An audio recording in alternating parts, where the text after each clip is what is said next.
세상에서 가장 위험한 사람은 잃을 것이 없는 사람이 아닙니다. 오히려 소중한 일상을 지키기 위해 과거를 묻어둔 사람, 그가 정말로 마지막 선을 넘을 때입니다. 오늘 들려드릴 이야기는 뉴욕 퀸스의 작은 세탁소에서 벌어진 믿기 어려운 일주일간의 기록입니다. 뉴욕 퀸스 구 플러싱의 한 모퉁이, 낡은 간판이 삐걱거리는 햇살 세탁소가 있었습니다. 이곳의 주인 박영철 씨는 매일 아침 6시면 어김없이 문을 열고 하루 종일 손님들의 옷가지를 정성스럽게 다뤘습니다. 안녕하세요. 어서 오세요. 영철 씨의 목소리는 언제나 차분하고 따뜻했습니다. 그의 얼굴에는 세월의 흔적이 새겨져 있었지만 미소만큼은 여전히 소년 같았습니다. 손님들은 그를 박 아저씨라고 부르며 따랐고 동네 아이들조차 세탁소 앞을 지날 때면 반갑게 인사를 건넸습니다. 이른 아침 영철 씨는 항상 같은 루틴을 따랐습니다. 가게 앞을 깨끗이 쓸고 드라이클리닝 기계를 점검하고 어제 맡겨진 옷들의 상태를 하나하나 확인했습니다. 그의 손길은 마치 외과 의사처럼 세심했습니다. 박 아저씨, 어제 맡긴 정장 언제 되나요? 단골 손님인 김 씨가 들어서자 영철 씨는 즉시 해당 옷을 찾아냈습니다. 오늘 오후 2시쯤 되실 겁니다. 소매 부분에 얼룩이 있었는데 말끔히 빠졌어요. 정말 손이 좋으시네요. 다른 세탁소에서는 안 된다고 했는데 영철 씨는 그저 겸손하게 웃었습니다. 사실 그에게는 세탁 이상의 기술들이 있었지만 그런 것들은 아무도 알 필요가 없었습니다. 점심시간이 되자 영철 씨는 근처 한국 식당에서 점심을 사와 홀로 먹었습니다. 늘 같은 메뉴, 늘 같은 시간, 늘 같은 자리였습니다. 이런 일상의 반복이 그에게는 소중했습니다. 규칙적이고 예측 가능한 하루하루가 그의 마음에 평화를 가져다 주었기 때문입니다. 오후가 되자 동네 초등학생 수지가 학교에서 돌아오는 길에 세탁소에 들렀습니다. 박 할아버지, 오늘도 사탕 있어요? 물론이지. 오늘은 딸기 맛이야. 영철 씨는 카운터 서랍에서 사탕을 꺼내 건넸습니다. 이 작은 선물은 그의 하루 중 가장 기쁜 순간 중 하나였습니다. 할아버지는 왜 항상 여기 있어요? 가족은 어디 있어요? 아이의 순진한 질문에 영철 씨의 표정이 잠시 어두워졌습니다. 그러나 곧 다시 미소를 지었습니다. 할아버지는 여기서 일하는 게 좋아. 수지처럼 좋은 친구들을 만날 수 있거든. 그날 저녁 영철 씨는 늘 그랬듯 가게 문을 닫고 위층에 있는 작은 원룸으로 올라갔습니다. 그곳은 그의 전부였습니다. 단칸방이지만 깔끔하게 정리되어 있었고 벽에는 세탁소, 영업 허가증과 함께 오래된 사진 한 장이 걸려 있었습니다. 사진 속에는 젊은 시절의 영철 씨와 한 여성이 웃고 있었습니다. 영철 씨는 매일 밤 그 사진을 바라보며 하루를 마감했습니다. 그 순간만큼은 과거의 아픔이 스며들었지만 그는 그것을 견뎌냈습니다. 평범한 일상을 지키기 위해서라면 모든 것을 참을 수 있었습니다. 하지만 영철 씨는 모르고 있었습니다. 그의 평화로운 일상이 곧 산산조각 날 것이라는 것을. 그것은 화요일 오후의 일이었습니다. 영철 씨가 평소처럼 다림질을 하고 있을 때 밖에서 시끄러운 소리가 들려왔습니다. 처음에는 그냥 지나가는 소음으로 여겼지만 점점 큰 소리가 나자 밖을 내다봤습니다. 세탁소 앞 길거리에 검은 SUV 2대가 정차해 있었고 그 주변으로 여러 명의 남자들이 서 있었습니다. 그들의 옷차림과 분위기만 봐도 평범한 사람들이 아니라는 것을 알 수 있었습니다. 이 동네는 이제 우리 구역이야. 그중 한 명이 큰 소리로 외쳤습니다. 그는 루이스라는 이름의 남자로 이 일대를 장악하려는 갱단의 새로운 리더였습니다. 키가 크고 건장한 체격에 팔뚝에는 문신이 가득했습니다. 앞으로 이 거리의 모든 상점은 우리에게 보호비를 내야 해. 거부하는 놈들은 어떻게 되는지 보여주마. 갱단원들이 근처 과일 가게 앞에서 행패를 부리기 시작했습니다. 과일들을 바닥에 떨어뜨리고 가게 주인을 위협했습니다. 늙은 과일 가게 주인은 무서워하며 떨고 있었습니다. 제발, 저희는 겨우 먹고 살 정도로만 벌어요. 닥쳐. 일주일 안에 $500를 준비해. 안 그러면 가게가 어떻게 되는지 알지? 영철 씨는 이 모습을 지켜보며 주먹을 꽉 쥐었습니다. 몸속 깊은 곳에서 뭔가가 꿈틀거리는 것을 느꼈지만 애써 억눌렀습니다. 그는 더 이상 그런 일에 개입하는 사람이 아니었습니다. 하지만 갱단원들의 행동은 점점 더 심해졌습니다. 그들은 동네 곳곳을 돌아다니며 상인들을 협박했고 심지어 지나가는 주민들에게까지 시비를 걸었습니다. 수요일 오후 갱단원들이 세탁소 바로 앞에서 마약 거래를 하는 모습이 목격되었습니다. 영철 씨는 가게 안에서 그 모습을 지켜봤습니다. 어린 학생들이 지나가는 길목에서 그런 일이 벌어지고 있었습니다. 저기요. 마침내 영철 씨가 나섰습니다. 그는 조심스럽게 밖으로 나가 갱단원들에게 다가갔습니다. 죄송한데 여기는 아이들이 많이 지나다니는 곳이라서 다른 곳에서 하시면 안 될까요? 루이스가 영철 씨를 위아래로 훑어봤습니다. 마른 체구에 얌전해 보이는 중년 남성이었습니다. 뭐라고? 이 늙은이가 감히 우리한테 뭐라고 하는 거야? 싸우자는 게 아니에요. 그냥 아이들을 생각해서. 아이들? 웃기네. 이 동네는 이제 우리 것이야. 넌 그냥 내 세탁소나 조용히 지켜. 루이스가 영철 씨의 가슴을 거칠게 밀쳤습니다. 영철 씨는 뒤로 비틀거렸지만 꾹 참았습니다. 다시 나타나서 참견하면 그땐 정말 가만두지 않을 거야. 알았어? 영철 씨는 대답하지 않고 고개만 끄덕였습니다. 그리고 조용히 세탁소로 돌아갔습니다. 하지만 그의 눈에는 뭔가 다른 빛이 스며들고 있었습니다. 목요일 저녁 상황은 더욱 악화되었습니다. 갱단원들이 근처 한국 식당에서 밥을 먹고 돈을 내지 않고 나가려 했습니다. 식당 주인이 항의하자 그들은 식당 내부를 어지럽히며 난동을 부렸습니다. 우리가 이 동네를 지켜주고 있는데 밥값 정도는 공짜로 줘야 하는 거 아냐? 제발이요. 저희도 사업하기 힘들어요. 그때 루이스가 식당 주인의 멱살을 잡았습니다. 다음부터는 우리가 오면 최고급 메뉴로 공짜로 대접해. 그리고 매주 보호비도 잊지 마. 이 광경을 목격한 영철 씨의 마음속에서 무언가가 터져나오기 시작했습니다.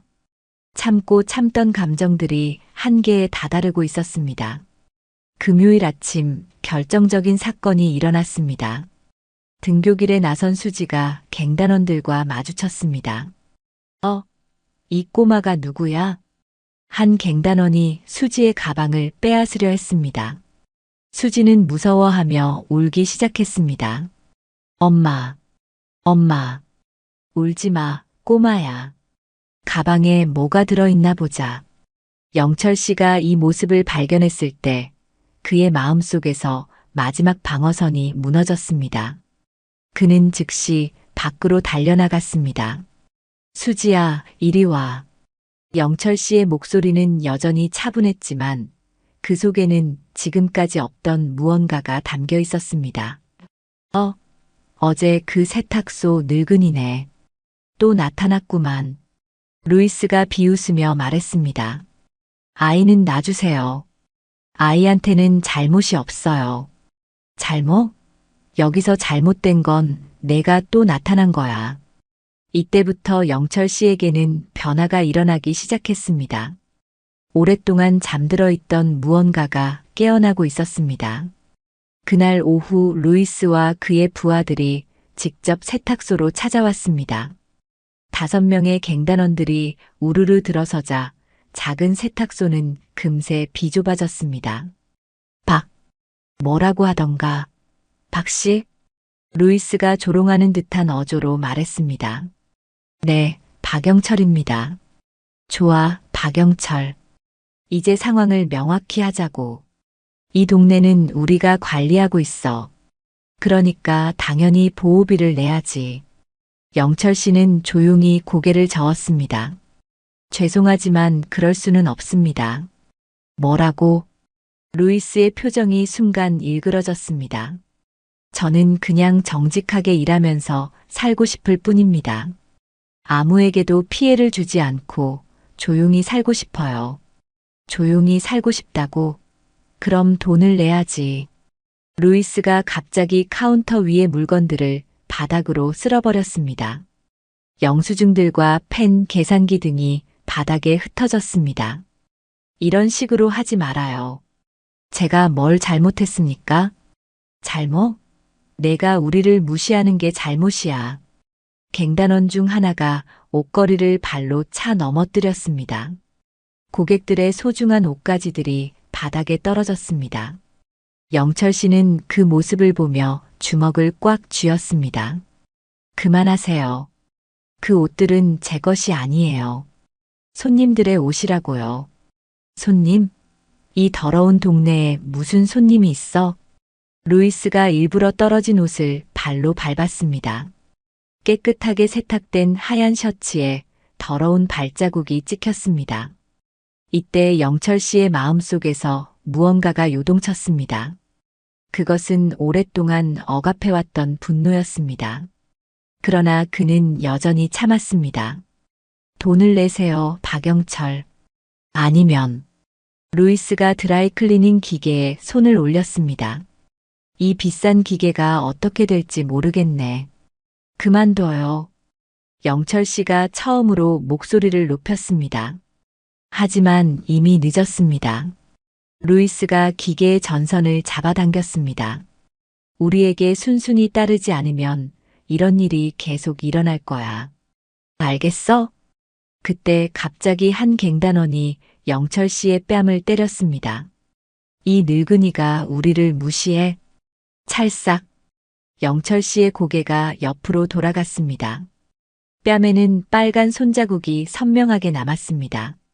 순간 그의 마음속에서 뭔가가 폭발했습니다. 그 순간 영철 씨는 자신도 모르게 반사적으로 움직였습니다.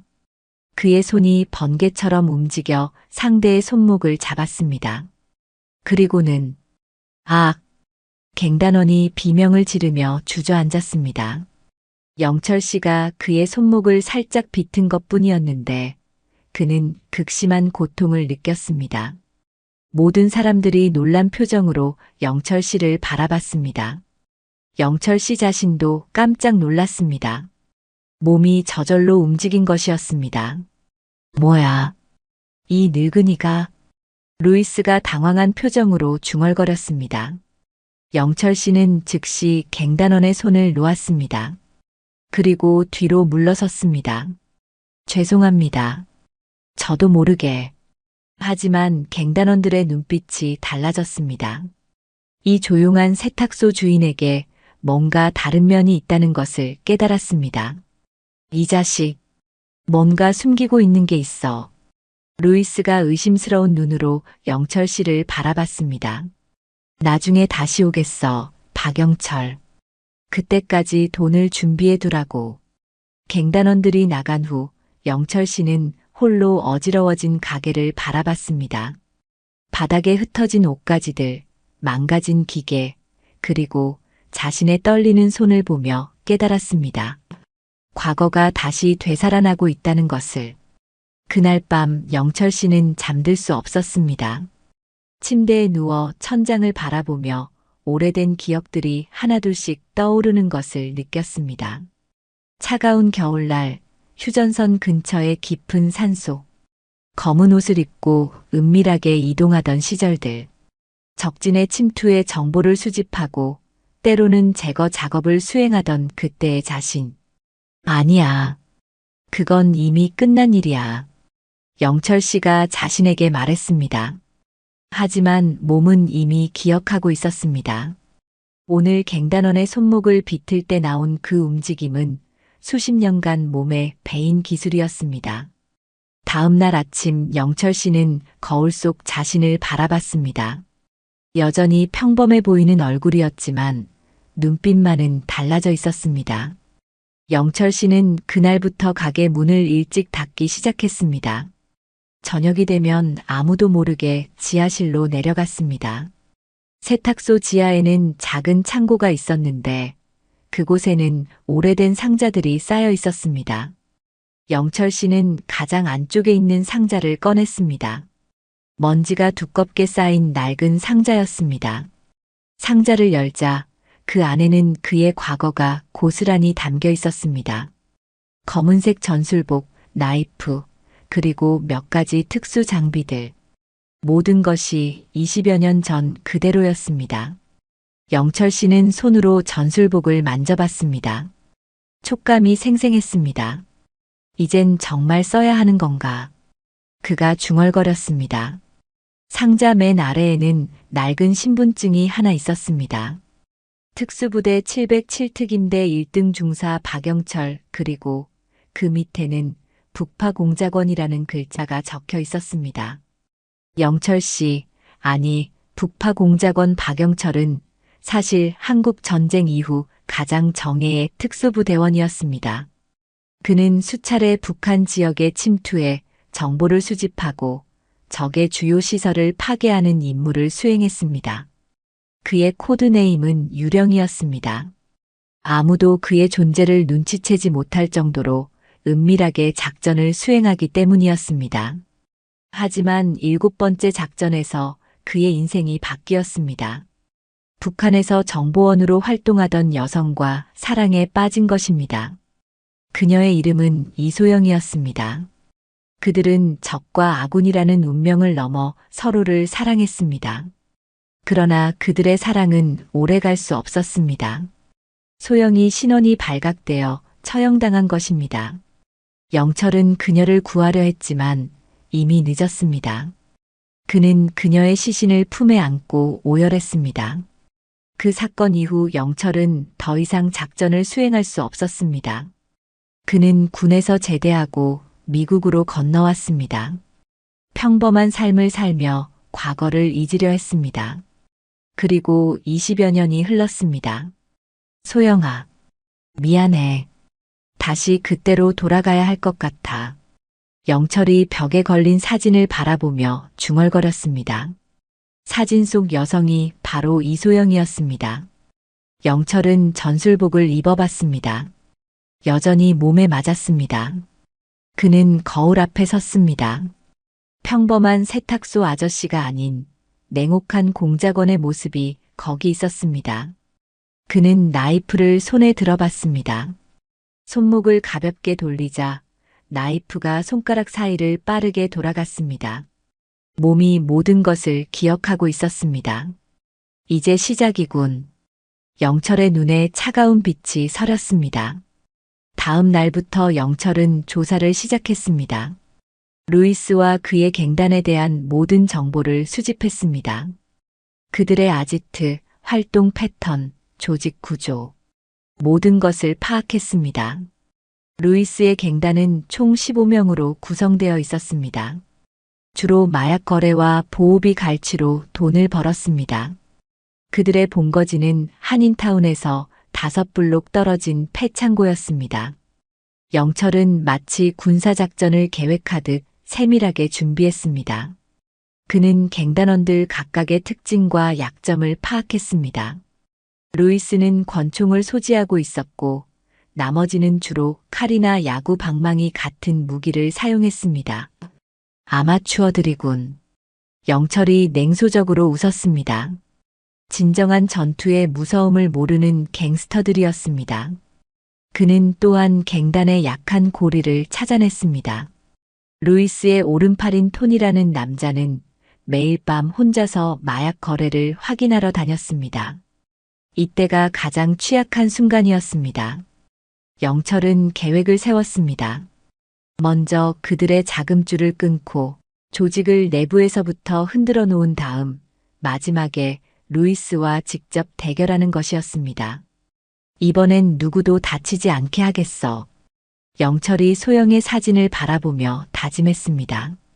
그날 밤 자정, 영철은 검은 전술복을 입고 세탁소를 나섰습니다. 그의 움직임은 그림자처럼 조용했습니다. 20여 년간 잠들어 있던 기술들이 다시 살아나고 있었습니다. 갱단의 주요 마약 거래 장소는 폐공장 건물이었습니다. 영철은 건물 주변을 살펴본 후 가장 안전한 침투 경로를 찾았습니다. 그는 배수관을 타고 2층으로 올라갔습니다. 그의 움직임에는 소리가 전혀 나지 않았습니다. 건물 내부에는 4명의 갱단원이 있었습니다. 그들은 마약 포장 작업을 하고 있었습니다. 테이블 위에는 수십만 달러 어치의 마약과 현금이 놓여 있었습니다. 야, 내일 토니 형이 이거 다 수거해 갈 거야. 돈이 얼마나 될까? 최소 10만 달러는 될걸. 영철은 천장 환기구에 숨어서 그들의 대화를 들었습니다. 그는 기다렸습니다. 적절한 타이밍을 노리고 있었습니다. 오전 2시 갱단원 중 둘이 나가서 담배를 피우러 갔습니다.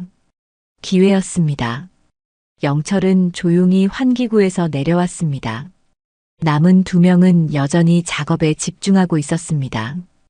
영철은 그들의 뒤로 조용히 다가갔습니다.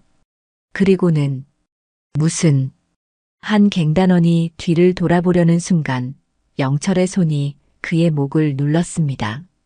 정확한 혈관 압박으로 그는 즉시 의식을 잃었습니다. 다른 한 명도 마찬가지였습니다. 모든 일이 30초 안에 끝났습니다. 영철은 2 사람을 안전한 곳에 눕혀놓고 마약과 돈을 모두 한 곳에 모았습니다. 그리고는 준비해온 가솔린을 뿌렸습니다. 이제 시작이야. 성냥을 그었습니다.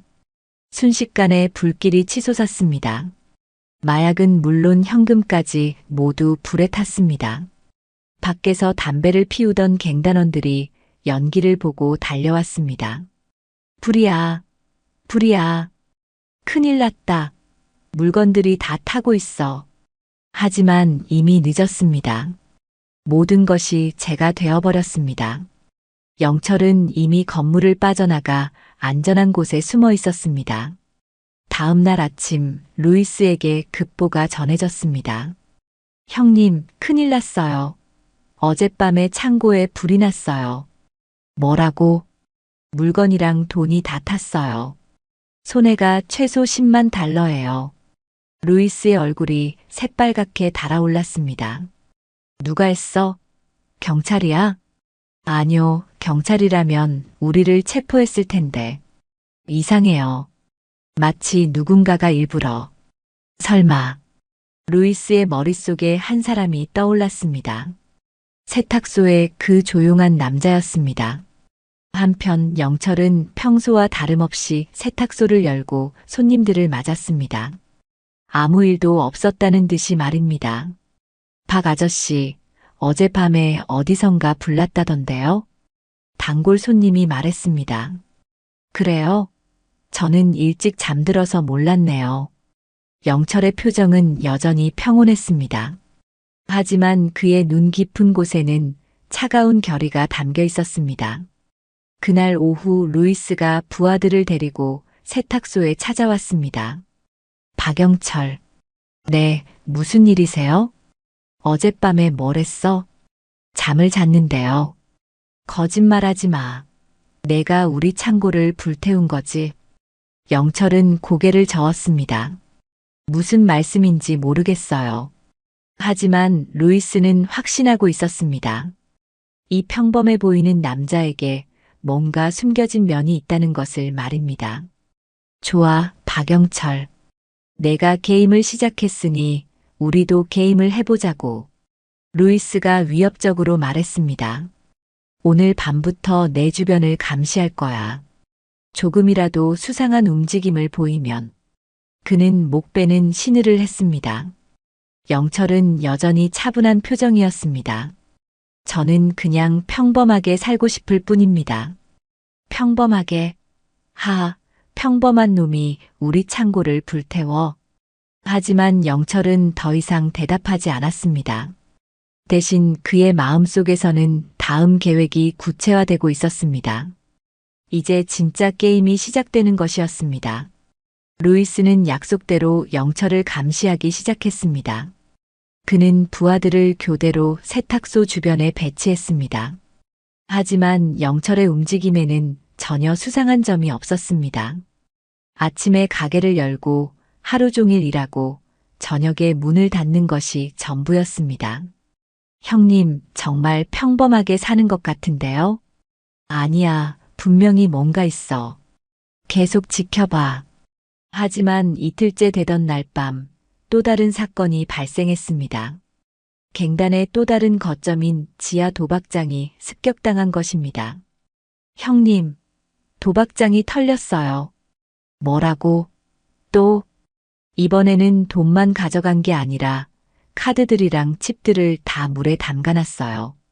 완전히 쓸모없게 만들어놨다고요. 루이스가 현장에 도착했을 때 도박장은 엉망이 되어 있었습니다. 하지만 신기한 것은 누구도 다치지 않았다는 점이었습니다. 경비원들은 모두 기절한 상태로 발견되었지만 상처는 하나도 없었습니다.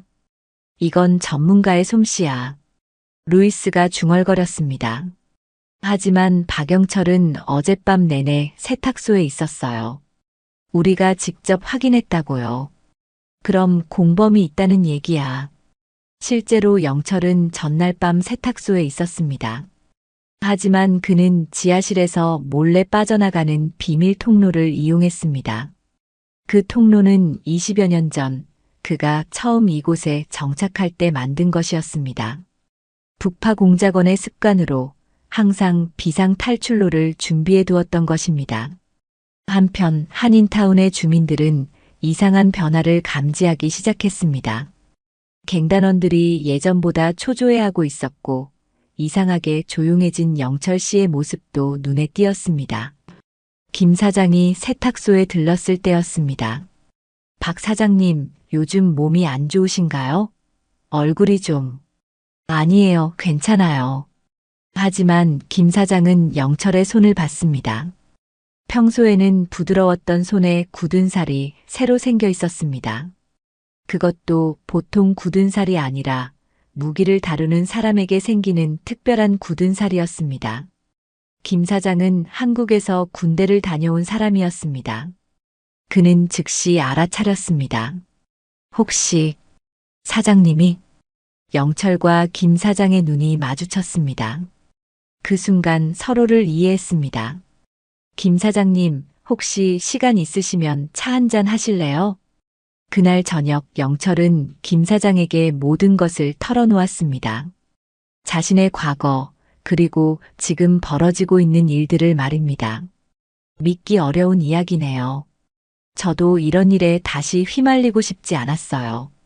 하지만 아이들까지 위협받는 걸 보고만 있을 수는 없었습니다. 김 사장은 한참 생각하더니 말했습니다. 사장님, 혼자 하시지 마세요. 네. 이 동네 한국 사람들, 대부분 한국에서 군대 다녀온 사람들이에요. 예비군 훈련도 받았고요. 물론 사장님 같은 전문가는 아니지만 도움은 될 수 있을 겁니다. 영철은 고개를 저었습니다. 위험해요. 일반인들을 끌어들일 수는 없어요. 일반인이라고요? 우리도 이 동네를 지키고 싶어요. 우리 아이들이 안전하게 자랄 수 있는 곳으로 만들고 싶다고요. 그날 밤 김 사장은 몇몇 신뢰할 만한 한국인 주민들에게 조심스럽게 상황을 알렸습니다. 식당 주인 이 씨, 마켓을 운영하는 박 씨, 그리고 택시 기사 최 씨까지 모두 한국에서 군복무를 마친 사람들이었습니다. 다음 날 저녁 그들이 세탁소 지하실에 모였습니다. 정말 믿기 어려운 일이네요. 하지만 요즘 갱단 놈들이 얌전해진 걸 보면 사장님이 정말 그런 일을 하셨다는 거군요. 영철은 그들 앞에서 자신의 정체를 정식으로 밝혔습니다. 저는 과거의 북파 공작원이었습니다. 하지만 이제는 그냥 평범하게 살고 싶었어요. 그런데 우리도 돕겠습니다. 이 씨가 단호하게 말했습니다. 우리 아이들이 안전하게 살 수 있다면 뭐든 하겠어요. 하지만 위험해요. 이들은 진짜 갱스터들이에요. 우리도 한국 남자들이에요. 싸울 줄 알아요. 결국 영철은 그들의 도움을 받기로 했습니다. 하지만 조건이 있었습니다. 절대 위험한 일은 시키지 않겠어요. 그리고 제가 시키는 것만 하세요. 함부로 행동하면 안 돼요. 알겠습니다. 그들은 영철을 중심으로 작은 조직을 만들었습니다. 각자의 역할을 분담했습니다. 정보 수집, 연락, 보급, 그리고 마지막에는 방어까지. 우리가 목표는 간단해요. 갱단을 이 동네에서 쫓아내는 것. 하지만 누구도 다치지 않게 해야 해요. 영철의 지도 하에 그들은 체계적으로 준비를 시작했습니다. 한편 루이스는 점점 초조해지고 있었습니다. 연이은 습격으로 조직의 자금과 거점들이 타격을 받고 있었습니다. 형님, 이러다가 정말 큰일 날 것 같아요. 닥쳐. 분명히 박영철이 배후에 있어. 증거만 잡으면 돼. 그때 한 부하가 급히 들어왔습니다. 형님, CCTV에 잡혔어요. 뭐가? 어젯밤 도박장 근처 CCTV예요. 검은 옷을 입은 사람이 나오는 모습이 찍혔어요. 영상을 확인한 루이스의 표정이 일그러졌습니다. 화면 속에는 분명히 영철의 뒷모습이 보였습니다. 이제 증거가 있어. 오늘 밤 박영철을 끝내버리자. 마침내 최종 대결의 시간이 다가오고 있었습니다. 그날 오후 루이스가 세탁소로 찾아왔습니다. 하지만 이번에는 혼자였습니다. 박영철 나와. 영철은 차분하게 문을 열었습니다. 무슨 일이세요? 그만하자. 이제 알고 있어. 내가 우리를 공격하고 있다는 걸. 영철은 대답하지 않았습니다. 오늘 밤 12시에 세탁소에서 기다려. 우리가 총출동할 거야. 그때 모든 걸 끝내자고. 무슨 말씀인지. 연기하지 마. CCTV에 다 나왔어. 오늘 밤이 마지막이야. 루이스가 떠난 후 영철은 즉시 동료들에게 연락했습니다. 오늘 밤입니다. 준비하세요. 저녁 8시 모든 사람들이 세탁소에 모였습니다. 영철은 그들에게 마지막 지시를 내렸습니다. 기억하세요. 우리 목표는 그들을 무력화시키는 것이지 해치는 게 아니에요. 최대한 조용히 그리고 안전하게. 알겠습니다. 영철은 세탁소를 요새로 만들기 시작했습니다. 출입구에는 함정을 설치하고 내부에는 은신할 수 있는 공간들을 만들었습니다. 동료들은 각자의 위치에서 대기했습니다. 김 사장은 뒷문 근처에서 대기했고 이 씨는 2층에서 감시를 담당했습니다. 박 씨와 최 씨는 지하실에 숨어서 비상시에 대비했습니다. 11시 30분 검은 SUV들이 나타났습니다. 루이스와 그의 전 부하들이 세탁소를 포위했습니다. 박영철, 나와. 루이스가 소리쳤습니다. 영철은 정문을 열고 나왔습니다. 평소와 다름없는 차림이었습니다. 왔네요. 마지막까지 연기할 거야? 이제 끝이야, 박영철. 갱단원들이 일제히 세탁소 안으로 돌진했습니다. 하지만 그 순간, 쾅! 첫 번째 갱단원이 입구에 설치된 함정에 걸려 넘어졌습니다. 그리고는, 으악! 2층에서 김 사장이 던진 세탁 바구니가 두 번째 갱단원의 머리를 정확히 맞췄습니다. 뭐야? 뭐가 일어나는 거야? 혼란이 시작되었습니다. 갱단원들은 예상치 못한 저항에 당황했습니다. 이때 영철이 움직였습니다. 그의 몸이 번개처럼 빨라졌습니다. 가장 가까운 갱단원에게 다가가 목을 눌러 기절시켰습니다. 그리고는 다음 목표로 이동했습니다. 이 자식, 정체를 드러냈군. 루이스가 권총을 꺼냈습니다. 하지만 그 순간 최 씨가 지하실에서 나타나 루이스의 다리를 잡아당겼습니다. 으악! 루이스가 바닥에 넘어졌고 권총이 저 멀리 날아갔습니다. 전투는 치열했지만 일방적이었습니다. 영철의 지도 하에 움직이는 한국인들은 놀라울 정도로 효과적이었습니다. 그들이 한국에서 받은 예비군 훈련과 영철의 전문적인 기술이 결합되니 갱단원들은 속수무책이었습니다. 이럴 수가. 15분 만에 모든 갱단원들이 무력화되었습니다. 누구도 심각한 부상을 입지 않았습니다. 영철의 계획대로였습니다. 모든 갱단원들이 제압된 후 루이스만이 남았습니다. 그는 바닥에 앉아 믿을 수 없다는 표정으로 영철을 바라봤습니다. 도대체 넌 누구야?